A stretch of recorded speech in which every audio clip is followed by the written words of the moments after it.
Bismillahirrahmanirrahim. Assalamualaikum warahmatullahi wabarakatuh. Asyhadu an la ilaha illallah, asyhadu anna Muhammad Rasulullah. Allahumma sholli ala sayyidina Muhammad wa ala ali sayyidina Muhammad. Kama sholaita ala sayyidina Ibrahim wa ala ali sayyidina Ibrahim bil alamina innaka Hamidum Majid. Sebelum kita lanjutkan kajian kita kali ini, kita panjatkan dahulu doa kepada Gusti Allah yang Maha Agung untuk saudara kita yang telah memberikan sholawatnya lewat infak dakwah. Semoga sholawat itu menjadi catatan langit amal soleh bagi mereka dan keluarganya kelak. Dan insya Allah Gusti Allah yang Maha Agung akan membalasnya dengan balasan yang lebih baik lagi. Sudah seharusnya lah kita berterima kasih kepada saudara-saudara kita yang telah bersolawat kepada channel ini, karena lewat beliau-beliau itulah ya yang bermurah hati ya, channel ini dapat eksis hadir dalam ruang-ruang diskusi kalian semuanya. Dan berikutnya untuk seluruh viewer terkasihku, aku ucapkan juga terima kasih matur nuwun nuwun atas apresiasinya yang anti skip dan anti download. Jadi aku belum memberikan izin kepada siapapun untuk mendownload video dari kajian-kajian di channel ini. Maka kalau ada yang mendownload, entah itu siapapun dia, maka dia berhak untuk mendapat gelar maling atau nyolong atau pencuri. Paling tidak maling kreativitas. Karena di sini bukan hanya sesederhana yang kita kira, ada sebuah kreativitas yang dicurahkan. Ya. Jangan kamu kira sesederhana yang apa kamu sangkakan, tidak, ya. Di sini ada kreativitas yang dicurahkan, ya, untuk bisa menghasilkan video-video apapun dia video itu, tanpa terkecuali video kajian ya. Karena sifatnya sudah audio visual, itu ada dituntut kreativitas yang cukup untuk mendukung sebuah video itu bisa terunggah sehingga kalian bisa menikmatinya ya. Kreativitas ya, kalau bahasa kerennya itu hak cipta gitulah ya. Meskipun aku sendiri sebetulnya tidak terlalu sreg dengan kata-kata cipta itu ya. Jadi hak karya gitu adalah ya. Seperti orang menemukan apa didaftarkan hak karyanya sehingga orang lain harus izin kalau mau menggunakan itu. Itu etika gitu ya. Makanya ya kita maklum sih, yang namanya maling mana punya etika. Dia ngambil tanpa izin. Oke, pada kajian sorry ini kopi masih panas ini. Ya, belum bisa diminum, biar dingin dulu. Minum kopi yang tadi. Kalau yang tadi sudah dingin. Bismillahirrahmanirrahim.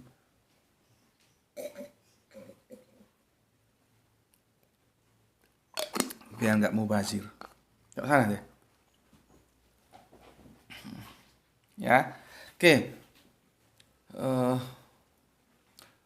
Untuk viewer-viewerku sudah aku sampaikan terima kasih ya. Dan semoga kebaikan doa kalian juga tercurahkan kepada kalian semua. Dan bagi yang berkenan silahkan membagikan link dari kajian-kajian di channel ini. Dengan itu kamu tercatat sebagai hamba Allah yang telah mengambil bagian syiar. Meskipun hanya membagikan link itu tetap tercatat ya. Karena Allah tidak akan meminta berlebih dari apa yang kita bisa. Bisanya itu ya itu ya. Apa yang kamu bisa, kamu yang paling tahu. Oke, kajian kali ini aku akan menjawab sebuah pertanyaan dari yang kemarin ketika kita mengkaji fungsi langit itu ya. Akhirnya kita tahu karena ada yang terlewatkan kemarin tentang ultraviolet, maka sekalianlah aku jelaskan ya. Kita kemarin hanya terjebak, habis waktunya bercerita tentang sebuah diskusi apa itu bintang-bintang pelempar setan ya. Oke. Pertanyaannya sangat bagus ya. Makanya aku segera respon karena juga masih terkait dengan yang kita kaji kemarin ya, fungsi langit terhadap bumi itu apa. Pertanyaan sangat bagus ya. Makanya aku memberikan apresiasi dan terima kasih, sangat santun ya. Jadi kalau kalian juga bertanya itu santun, aku juga menjadi apa ya? Ada sesuatu yang aku mewajibkan diriku untuk menghormati gitu loh ya. Tapi kalau sudah seperti anjing gitu ya, ya dihormati juga tapi sebagaimana anjing gitu aja. Ya, itu aku nggak pilih-pilih siapa loh ya, entah itu Islam, Kristen, nggak punya agama, siapapun aku tutup mata, tutup telinga, ya itu peribahasa, jangan kamu pahami secara literal. Kalau dia sebagai manusia bertanya, maka aku jawab dengan penghormatanku sebagai manusia. Tapi kalau dia sebagai anjing, maka aku juga akan menghormatinya sebagaimana dia memposisikan dirinya sebagai anjing. Ya, seperti itu. Ini pertanyaannya sangat santun ya dan bagus sekali. Dan sebetulnya kalau aku boleh boleh berprasangka, kemana sebetulnya jawaban yang aku berikan, Mas A ini yang meskipun nggak 100% minimal 40% atau 50% dia tahulah kemana aku akan memilih jawaban ya. Tetapi gini Mas A ya, sebelum aku menjawab pertanyaanmu, aku juga akan menjawab pertanyaan dari temanmu yang telah lama, telah lebih dulu masuk, dan aku masih menjanjikan saja, ya. Jadi kita kompromi supaya nanti aku tidak dicap eh, yang pilih kasih, yang itu dijawab ini tidak dijawab, enggak ya. Karena aku kan sudah mengatakan selama pertanyaannya komennya itu manusiawi, maka aku akan jawab dengan memperlakukan kalian sebagai manusia. Ya. Nah, kemarin itu ada pertanyaan dari saudara kita, pertanyaannya sederhana sekali yaitu tentang Gus, coba sih jelaskan tentang apa itu sunnah gitu ya. Dan aku sudah menjanjikan gitu loh ya. Dan belum terjawab. Makanya aku minta izin kepada Mas A ini ya, sebelum pertanyaan Anda, aku jawab pertanyaan teman kita tentang sunnah dulu. Jadi aku sisipkan ya, nanti ketika aku menjawab pertanyaan sampean itu lebih leluasa waktunya kita menghabiskan ya.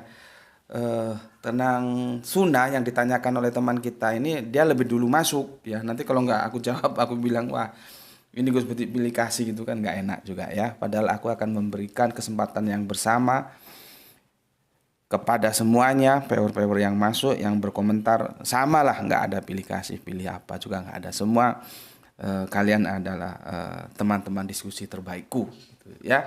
Oke, nanti pertanyaannya dari Mas A ini aku bacakan sekalian nanti aja ya. Aku membahas tentang sunnah dulu. Tapi ada baiknya tajuk kita aku tulis dulu ya. Tajuk kita kali ini adalah Naziat. Naziat itu tulisannya gimana ya? Sebentar. Naziat surat yang ke-79. Kamu juga buka Al-Qur'an ya, buka Al-Qur'an ya. Naziat 74, 78, 79. Naziat begini ya.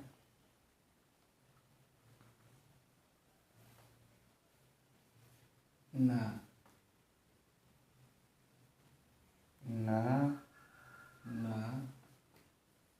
zi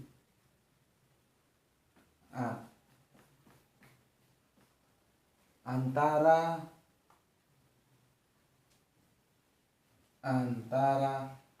satu kata aja ya. Kalau panjang nanti itu kesulitan menulis judulnya. Jadi planet itu aja, jangan planet-planet. Sebetulnya planet-planet ya. Planet itu begini tuh pakai gitu. Planet dan malaikat. Jadi bukan malaikat-malaikat ya. Nah, ini tajuk kita. Naziat antara planet dan malaikat. Mana yang benar? Najiat atau an-najiat? Aku dijelaskan sebetulnya Al-Quran boleh, Quran juga boleh. Maka ada Al-Quran menurut sunnah Rasul, ada Quran menurut sunnah Rasul, itu sama-sama boleh. Berarti an-najiat boleh, najiat boleh gitu ya. Ini tajuk kita.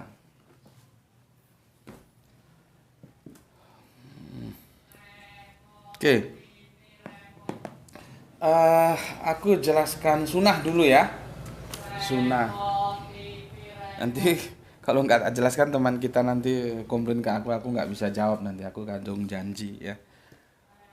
Untuk Mas yang tanya tentang sunnah, ini aku jawab ya, aku sisipkan di sini. Sunnah. Jadi gini loh Mas, sunnah itu sebetulnya gampangnya. Aku jawab dengan anuku aja ya, style bahasaku supaya gampang diterima. Sunnah itu kalau aku bilang sih ketetapan, ketetapan. Ya. Nanti ada sunnahnya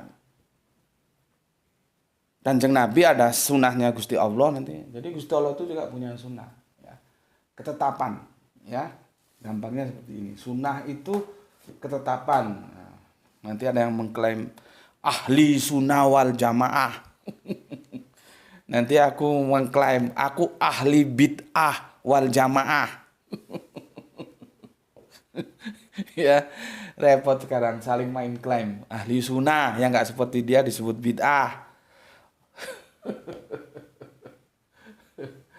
Aduh.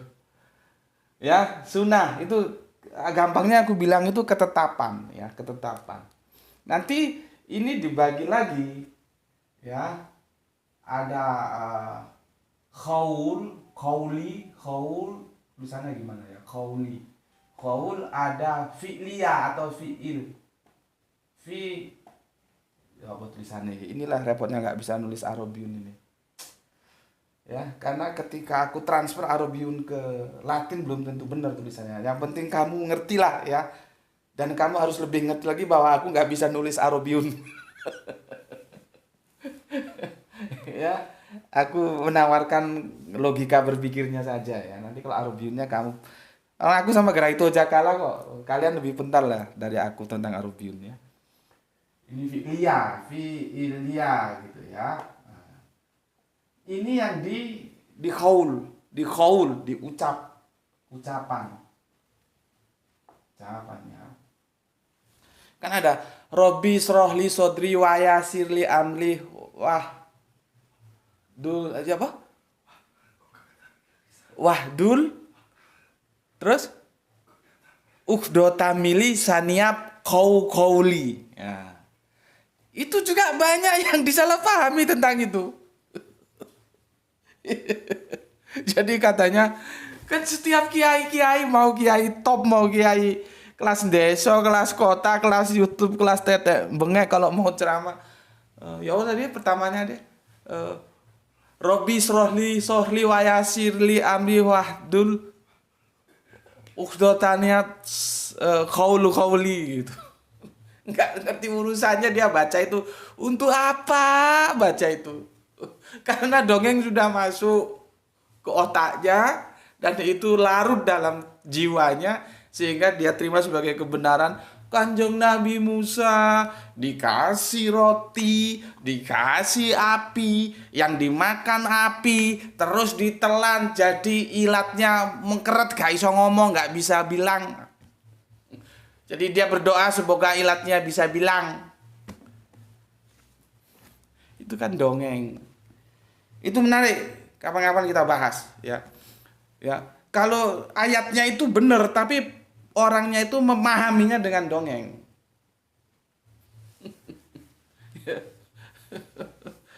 Yang kita harus tahu kenapa benarkah Kanjeng Nabi Musa itu ndak bisa ngomong itu karena nelan bara api itu. Sebuah argumentasi yang diajukan oleh Ibunda Asia sehingga Firaun tidak curiga bahwa itu adalah sosok yang akan meluruskan ketidakbenaran dari Musa. Kan ketidakbenaran dari Firaun. Itu kan perlu kita cari big question. Kenapa Kanjeng Nabi Musa tidak bisa ngomong? kalau berhadapan dengan Fir'aun. Nah karena sudah kejejelan dongeng, ya karena menelan bara api itu, ilatnya mengkeret. Oh, telo. Masih panas ini. Oke, ya. Sunnah, ketetapan itu kalau ucapan, ya.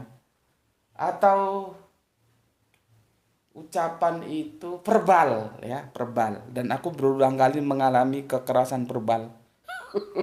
Istilahnya sekarang kekerasan verbal, ya. Kekerasan itu tidak hanya fisik tapi verbal. Kamu lihat itu di komentar-komentar itu kan. Tapi ya yang namanya dakwah itu begitu. Ya, nggak usah kaget. Nggak ada ceritanya orang dakwah itu karena dia ngajak kebaikan terus orang menerima semua dan orang bersikap baik semua. Enggak, jangan pernah mimpi. Kalau kamu nggak mau diserang secara physically atau secara verbal, kezoliman verbal seperti yang kamu lihat di komen-komenku itu, ya jangan dakwah, ya tidur aja kamu. Nah kembali, karena sunatullahnya setiap pendakwah itu mesti ada musuhnya. Karena tidak semua orang kamu ajak kepada kebaikan itu menerima kebaikan. Justru dia menjadi musuh kita. Lihat itu kezoliman verbal itu ya. Baik dari Islam, dari Kristen, podo wae ada yang menyerang. Kiai sesat. Antek Yahudi. Apalagi itu. Ya. Aduh. Ustadz liberal, nggak tahu sembarang macam. Ya, ampunilah mereka Bapa karena mereka tidak tahu. Yesus kan bilang begitu. Ampunilah Bapa karena mereka tidak tahu, gitu ya. Itu sebuah fenomena yang harus kita hadapi, jadi easy going saja. Apa nothing tulus ya. Nothing tulus. Nah, orang kita juga nggak bayarin mereka menggonggong. Silakan saja kalau mau menggonggong ya. Oke, qauli ucapan verbal. Fi'liya fi'il kelakuan perbuatan itu menjadi ketetapan. Ya, maka nanti hadis itu ada hadis qauliyah, ada hadis fi'liyah. Ada yang diucapkan oleh Kanjeng Nabi, ada yang dilakukan oleh Kanjeng Nabi. Gitu loh. Ya, hati-hati. Ini biasanya yang paling canggih mensikapi hadis seperti ini, ya, itu adalah mereka-mereka saudara-saudara kita yang berkecimpung dalam keahliannya sebagai ahli yang kita sebut fuqaha. Fuqaha itu ahli fikih, kalau ahli tafsir kan mufasirin ya. Kalau ahli menderita itu apa? Ahli menderita hidupnya sengsara itu kere. Kere. Penderita yang termarginalkan tuh orang-orang kere, orang-orang kablo alit kelas 9 jepit. Oke. Kita supaya nggak terlalu serius ya. Oke, kembali ke sini. Para fuqaha itu dalam mengistimbat, istimbat itu menarik hukum dari apa yang ditetapkan oleh Kanjeng Nabi baik lewat qauliyah dan fi'liyah. Itu biasanya dikumpulkan yang dari perspektif qauliyah gimana, fi'liyah gimana, baru ditarik ketetapan hukumnya. Contohnya, Kanjeng Nabi bilang, "Sholatlah kamu seperti melihat aku sholat." Itu kan qauliyah. Terus prakteknya bagaimana? Lah kita lihat fi'liyah. Kalau Kanjeng Nabi sholat itu gimana? Apakah berdiri terus, setelah itu selesai? Apakah sujud terus, selesai? Oh enggak, ternyata ada berdirinya, ada rukunya, ada sujudnya, ada tumakninanya, gitu loh. Jadi digabung antara qauliyah dan fi'liyah, cakep. Ya. Kalau nggak digabung nanti repot. Misalkan kita akan mengistimbat apa hukumnya qiyamul lail, sholat malam. Bangun tengah malam itu qiyamul lail, artinya bangun untuk sholat, bukan untuk pipis. Nanti kamu tengah malam bangun tapi pipis, setelah ke kamar mandi balik tidur lagi, itu minta diketok kepalanya. Ya. Bangun itu paling enak itu jam 3 ya, jam 3 nanti mendekat subuh itu kita masih kebagian waktu ya. Itu kalau kita lihat fiilnya saja, kelakuannya Kanjeng Nabi ya, yang dilakukan itu kita nanti akan terjebak, oh itu wajib tuh. Lu kenapa wajib? Lah, Kanjeng Nabi melakukan terus kok tiap malam. Ah, gitu. Hati-hati. Padahal Kanjeng Nabi tidak pernah mengeluarkan qaul, ucapan bahwa qiyamul lail itu wajib. Tidak pernah. Dan kita sepakat qiyamul lail itu sunnah. Bukan sunnah yang ini loh ya. Ya, paham di sini ya? Jadi hati-hati ya. Kalau kita hanya berdasarkan fi'liyah saja itu kurang lengkap, qauliyah juga kurang lengkap, duanya digabungkan. Nah, inilah yang namanya sunnah ketetapan. Ya. Itu kalau dari hukum seperti itu. Nanti yang repot itu dari humanisme ya, humanis ya, karena nanti kelakuan-kelakuan apa perilaku-perilaku atau yang dilakukan Kanjeng Nabi itu nanti terbagi dua ya, terbagi dua hadis-hadis. Kalau setengah jam bilang ya, oh sudah 20. Waduh, nggak bisa ini satu nganu. Ya sudahlah, kita bikin 2 sesi aja ya.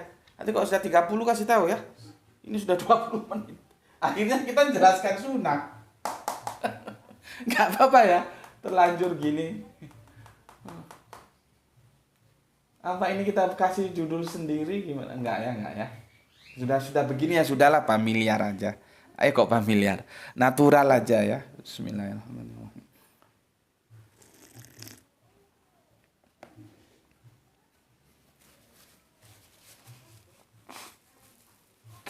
Kopi tubruk. Oke, aku lanjutkan. Sampai mana tadi? Nanti kalau sudah berbicara sunnah atau ketetapan, atau kadang bisa disebut juga hadis. Jadi hadis ini ada qaul, ada fiil ya. Ini nanti juga dia terbagi, ada agama, ada budaya. Hati-hati. Kita itu manusia itu makhluk yang beragama, juga makhluk yang berbudaya. Makanya nanti kalau kita pelajari tentang Kanjeng Nabi Adam yang sudah kita bahas di Ngombe, itu kita akan tahu sebetulnya metafor yang dibangun itu untuk apa sih? Itu metafor itu, kisah Adam itu dibangun untuk ancang-ancang itu apa ya? Ancar-ancar kita, bagaimana sebetulnya kita akan hidup dalam budaya. Jadi apa ya? Pembangunan budaya gitu loh. Karena kita makhluk budaya. Tapi kita juga makhluk agama gitu ya. Itu nantilah tentang Kanjeng Nabi nanti gitu ya. Tentang Kanjeng Nabi Adam. Nah, sekarang kita ke sini dulu. Ada yang agama, ada yang budaya. Hati-hati ya.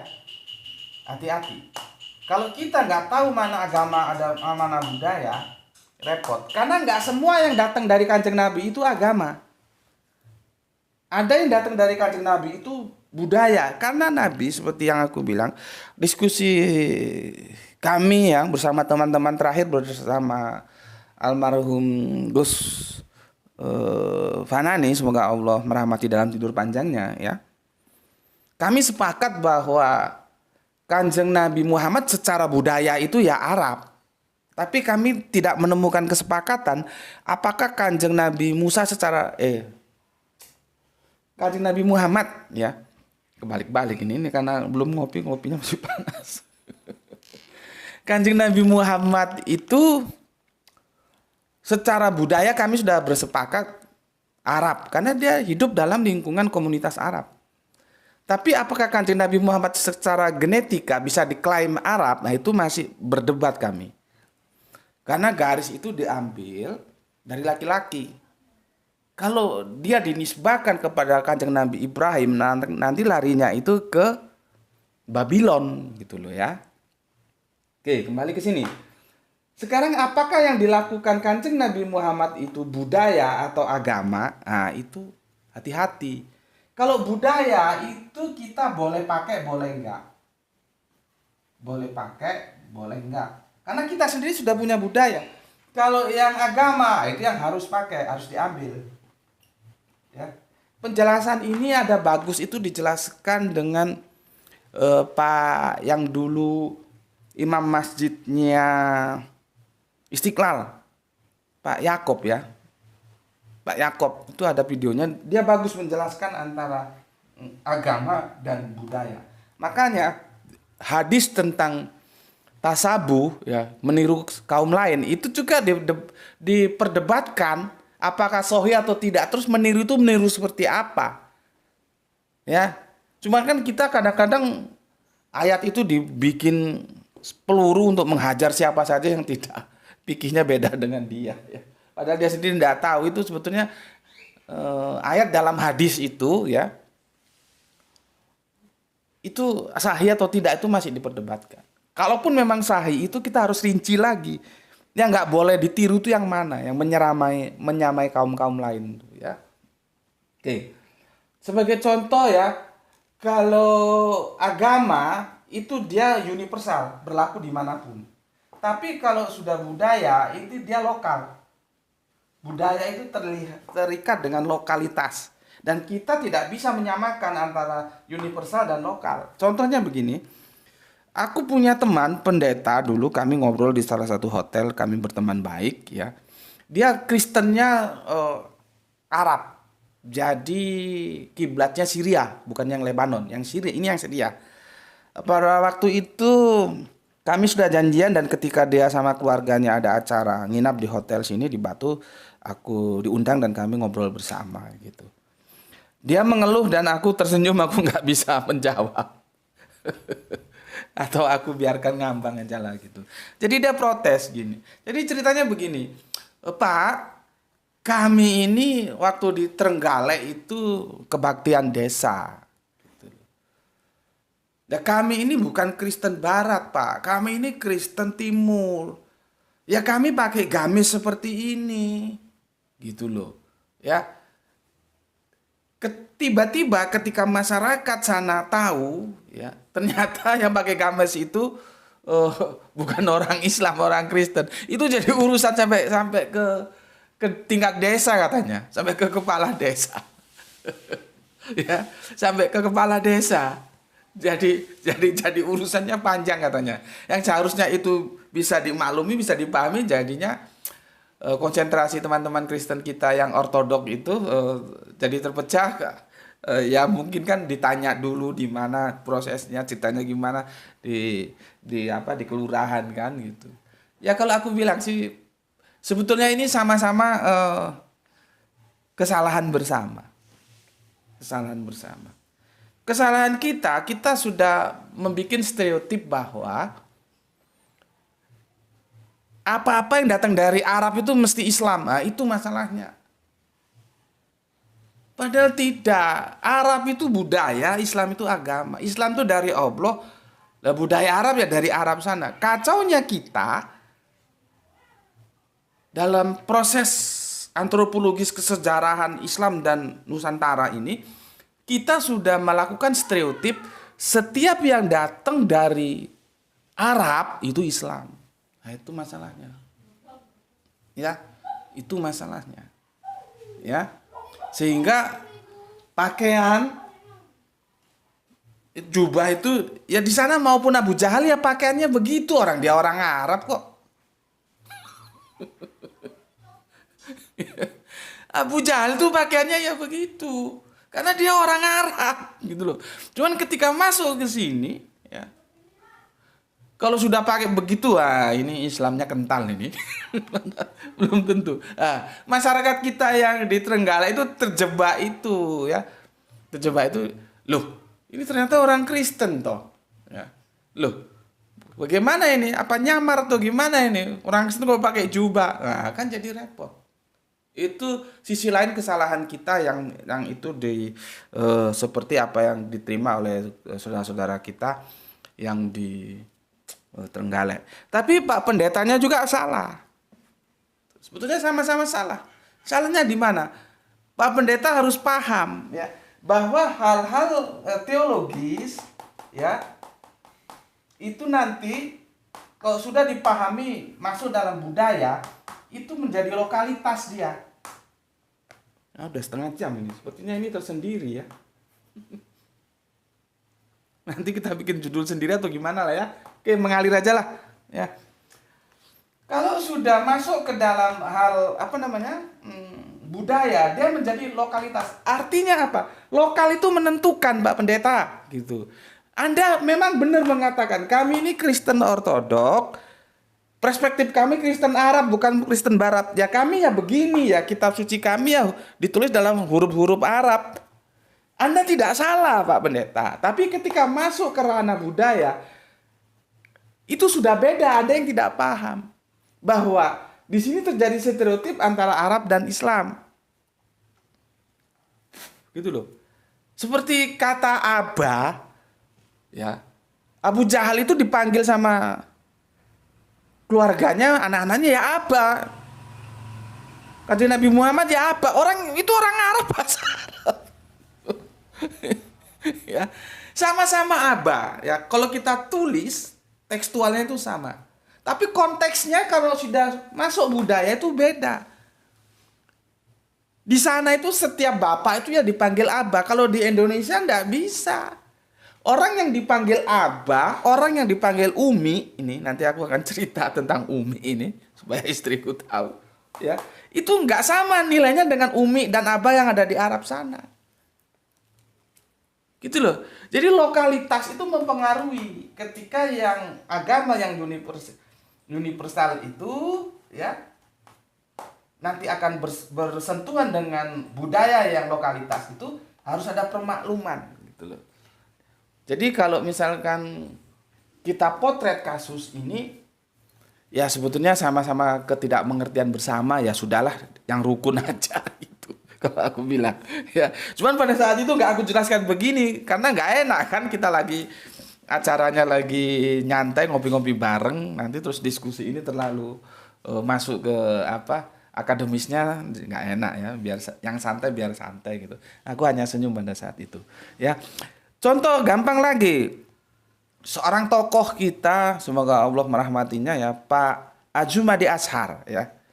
Aku kali ini sebut nama karena dia orang yang sangat sangat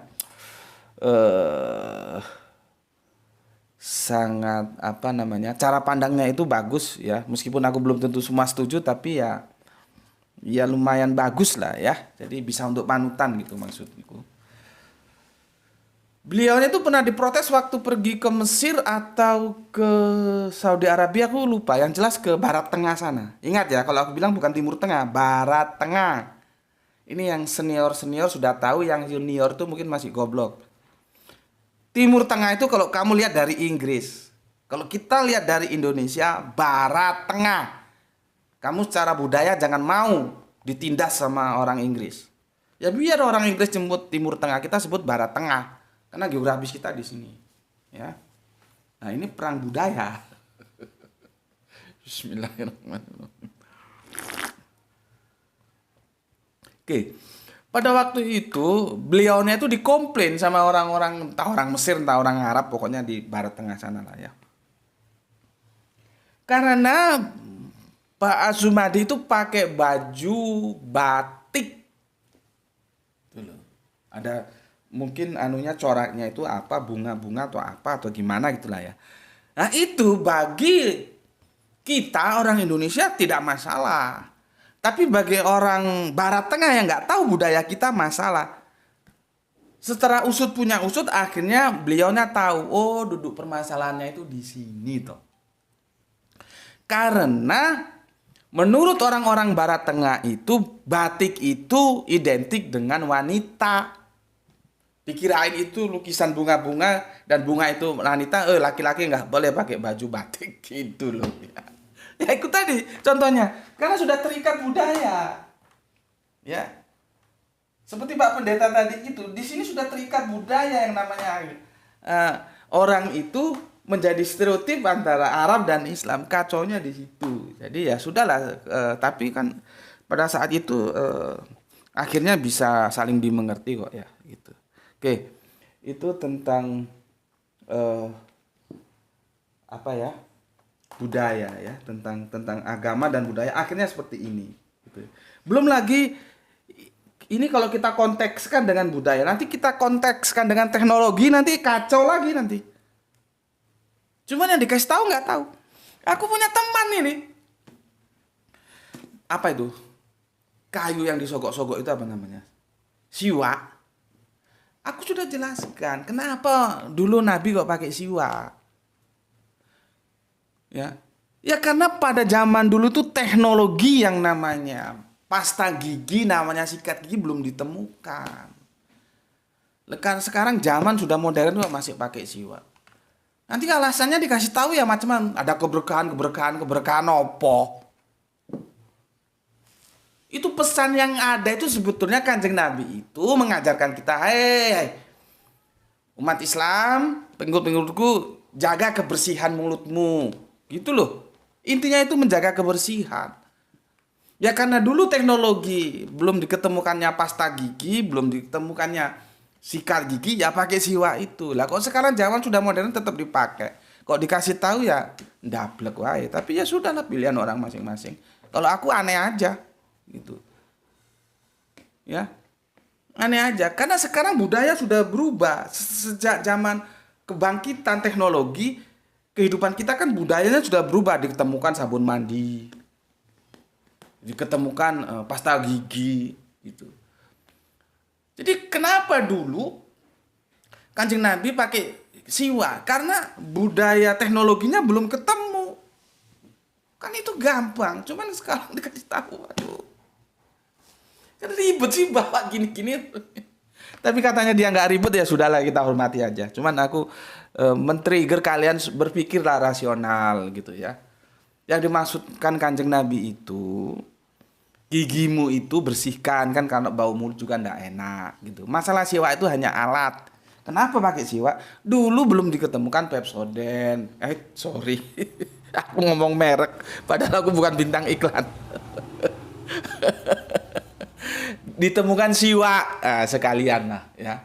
Lebih kan sekarang ada pasta gigi yang disebut siwak gitu ya. Oke. Itu yang namanya sunnah ya, sunnah. Sekarang itu kalau kita kaitkan dengan apa ya? Dengan budaya sudah, dengan teknologi sudah, dengan sains sekarang, dengan sains ya.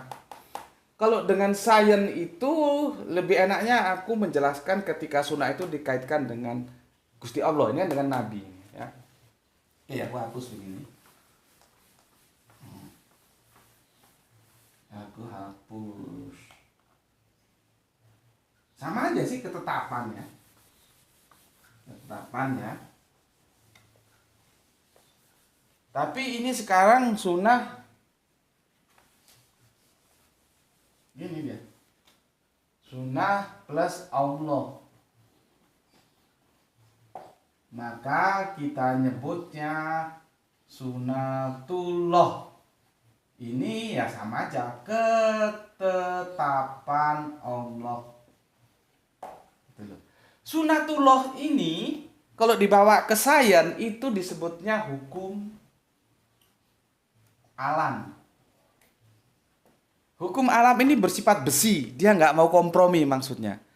Siapapun ya begitu, maka disebut juga hukum besi. Hukum besi ini karena karakternya, dia nggak mau tunduk terhadap siapapun. Disebut hukum alam karena itu alami, natural. Maka nature of law. Nah, kalau orang barat bilang nature of law. Gitu. Ya. Gini. Nah, terus disebut hukum besi itu gini loh. Eksak tuh hukum besi. 1 tambah 1 itu yang mesti 2. Kamu beriman, kamu kafir, kamu punya agama, kamu agnostik, kamu munafikun, 1 tambah 1 yang mesti 2.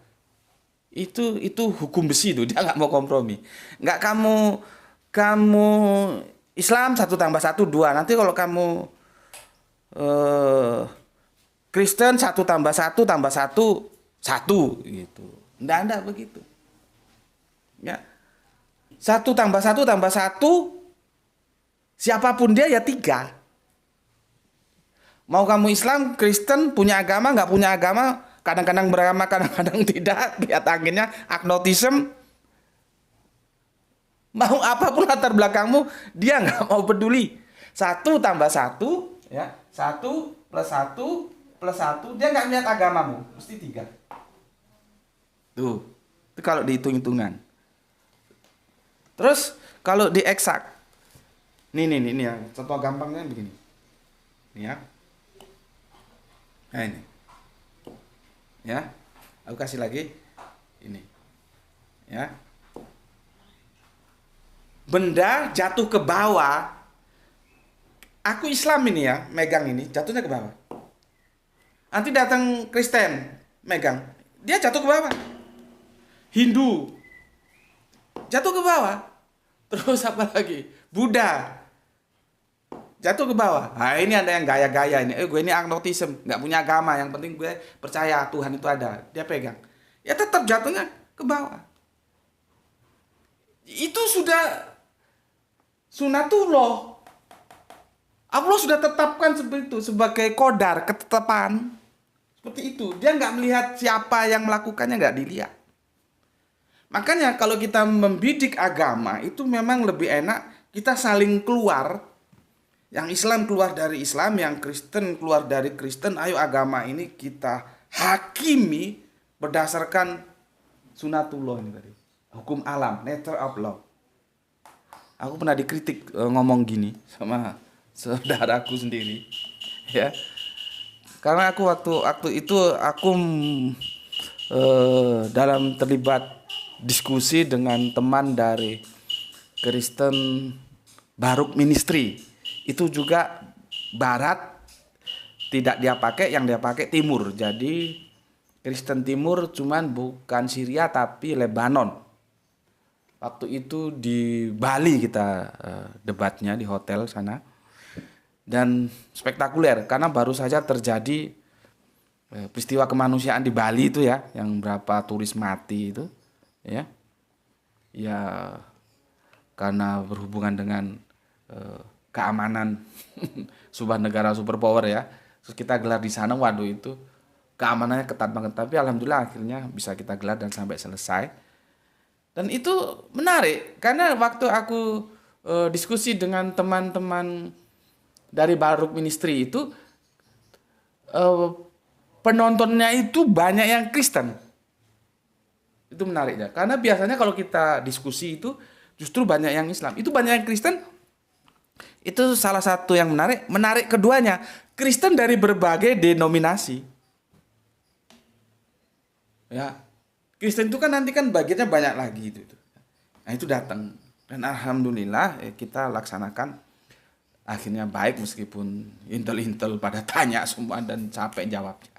Ya, baik dan tetap damai ya. Soal berbeda ya, biar berbeda tapi persaudaraan tetap dijaga. Gitu, ya. Nah, benda jatuh ke bawah itu sunatullah. Itu ketetapannya Allah. Orang saintis bilang karena dia nggak mengenal Allah mungkin ya. Dia sebut hukum alam, nature of law. Makanya para saintis itu kita perlu belajar kepada kerendahan hati para saintis loh. Saintis nggak pernah mengatakan ini jatuh ke bawah ini siapa ya? Isaac Newton. Kita ambil contoh Isaac Newton. Nggak pernah dia mengklaim yang menciptakan hukum gravitasi. Enggak. Isaac Newton nggak begitu. Johann Gutenberg nggak pernah menciptakan mesin cetak. Nggak pernah. Siapa lagi? Thomas Alva Edison tidak pernah menciptakan lampu pijar, enggak pernah. Makanya itu sangat bagus sekali dari Mas Yok dari Kus+ dan Kus+ yang mengatakan almarhum Mas Tony itu tidak menciptakan lagu. Itu tauhidnya tinggi loh itu. Makanya jangan main-main kamu sama pemusik. Mas Tony itu ya mengarang lagu, bukan menciptakan lagu gitu loh. Karena diksi cipta itu hanya boleh disandang oleh Gusti Allah gitu. Nah, kita bisa mencontoh para saintis. Mereka mengatakan menemukan. Makanya guru-guru kalau tanya bikin ulangan itu, anak-anak, siapa yang menemukan mesin cetak? Johann Gutenberg, Bu. Siapa yang menemukan teori gravitasi? Ya. Dijawab Isaac Newton, Bu. Siapa yang menemukan lampu pijar? Dijawab lagi Thomas Alva Edison, Bu. Di mananya ditemukan? Kalau pertanyaannya dilanjutkan gitu kan jadi sulit ya. Di mana Thomas Alva Edison menemukan lampu pijar? Itu kira-kira para siswa jawabannya apa ya? Ada yang bilang di kamar, di dapur gitu. Ya. Jadi mereka tidak mengklaim sebagai pencipta tapi penemu. Makanya disebut penemuan-penemuan baru kan begitu. Karena apa? Sebelumnya itu sudah ada, sudah ditetapkan oleh Gusti Allah ini. Sebelum Isaac Newton lahir itu loh, kalau kita melepaskan benda ini ya jatuhnya ke bawah. Itu loh ya. Dan itu hukum besi. Nggak lihat agamamu apa. Dan dia terjadi secara alami, maka hukum alam. Nah, itu juga sunatullah itu bisa kita artikan ketetapan Allah. Gitu ya. Oke. Sudah berapa lama nih? Sudah lebih 30 menit. Aku kira itu ya jawabanku tentang sunat. Ternyata nggak bisa. Aku tadi maunya 10 menit. Terus aku akan menjelaskan naziat ini. Berarti ini kita ganti aja tajuknya ya tuh ya. Apa ya? Tentang sunnah gitu aja lah. Ya. Tentang sunnah. Sunnah di sini bukan maksudnya wajib sunnah. Bukan yang itu loh ya. Terus nanti apa lagi? Kan ada hukum fikih membagi itu, meskipun tidak semua setuju loh itu dibagi seperti itu. Ada wajib, terus kalau dikerjakan berpahala, ditinggalkan berdosa kan gitu di pembagian. Terus ada lagi sunnah, dikerjakan berpahala, ditinggalkan nggak apa-apa. Kata-kata ditinggalkan nggak apa-apa itu yang nggak disetujuin oleh sekelompok, termasuk guruku tuh nggak setuju itu. Ya tapi ya sudahlah, yang penting aku mengerti maksudnya. Oke ya. Ini kita ganti tentang sunnah gitu aja lah judulnya ya. Tentang sunnah. Oke, nanti naziat ini aku bikin videonya tersendiri lah ya. Untuk Mas A yang tanya, karena di luar dugaanku, perkiraanku, aku pikir tadi aku cukup 5 atau paling banyak 10 menit untuk menjelaskan ini, ternyata ya itulah ya sampai ke 40 menitan ya. Semoga Mas A-nya sabar, insya Allah nanti aku akan jelaskan tentang naziat ini ya. Tuh nanti tajuknya tentang sunnah gitu ya, tentang sunnah, karena yang ditanya sama itu di kolom komentarnya sunnah gitu. Oke, ini dulu yang bisa aku jelaskan ya. Aku kira sudah cukup ya, dan waktunya sudah lebih dari 30 menit ya. Coba aku lihat lagi apa lagi yang belum aku ceritakan. Yang belum aku ceritakan kok ceritakan. Oke, tentang budaya. Oke, udah cukup lah. Nanti kalau ada yang mau tanya lagi nggak apa-apa. Yang penting tanyalah sebagai manusia ya. Oke. Bagi yang setuju silakan like, yang tidak setuju dislike, dan Anda boleh memilih akan hengkang dari sini juga, itu tidak ada masalah. Oke, mari kita sama-sama berdoa semoga Gusti Allah Agung memberikan rezeki, tentunya yang banyak, yang barokah ya, dan kesehatan yang prima. Semoga dengan itu semua kita bisa melanjutkan kajian-kajian kita sebagaimana waktu-waktu yang lalu. Sampai di sini dulu, insya Allah kita ketemu lagi. Bismillahirrahmanirrahim. Alhamdulillahirabbil alamin.